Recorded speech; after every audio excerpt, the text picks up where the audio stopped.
ओम श्री गणेशाय नमः। राधे राधे। पुरुषोत्तम मातम अध्याय 24वां। उग्रदेव को मणिगिर्व सब कुछ बताकर बोला, हे ब्राह्मण, इस समय मुझ पाप युक्त पर आप अनुग्रह करें। मेरे किसी पूर्व जन्म के पुण्य से ही आप इस वन में पधारे हैं। आप उपदेश रूप पदार्थ से हमको कृतार्थ करिए, जिससे मेरा यह तीर्थ दार्ढ्य क्षण भर में नष्ट हो जाएगा। अतुल वैभव को प्राप्त होकर मैं स्वेच्छा से विचरूं। उग्रदेव जी बोले, हे महाभाग, तुम कृतार्थ हुए। जो तुमने मेरा अतिथि सत्कार किया है, इसी से तुम्हारा कल्याण होगा। बिना व्रत, बिना तीर्थ, बिना दान, बिना परिश्रम तेरा दार्ढ्य नष्ट हो जाएगा।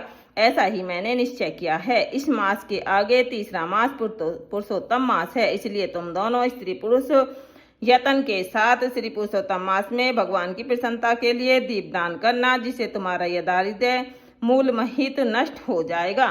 तिलों के तेल से दीपदान करना, ऐश्वर्य होने पर घी से करना। इस समय इस वन में बसते हुए तेरे लिए दूसरा कोई उपाय नहीं है। अगस्त जी बोले, इस प्रकार कहकर श्रेष्ठ ब्राह्मण दोनों हाथों में मुरली लिए हुए श्री कृष्ण भगवान को स्मरण करता हुआ प्रयाग की तरफ चल दिया। 2 महीने व्यतीत होने पर जब श्री पुरुषोत्तम मास आया, तब गुरु भक्ति में तत्पर दोनों स्त्री पुरुष उस मार्ग में दीपक दान करने लगे। आलस्य रहित वे दोनों ऐश्वर्य के लिए इंगूदी के तेल से दीपक जलाने लगे। इसी प्रकार सारा पुरुषोत्तम मास बिताया। उग्रदेव की कृपा से अंतकरण को शुद्ध करके अंत में मरण को प्राप्त हुए।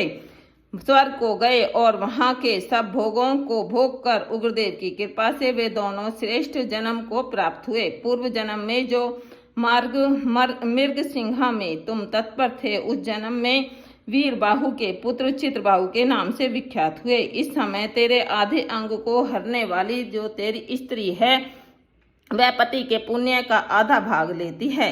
इंगूदी के तेल से श्री पुरुषोत्तम मास में दीपदान करने से तेरा अंकटक राज्य है। जो मनुष्य घी से अथवा तिलों के तेल से अखंड दीपक करे तो फिर कहना ही क्या है।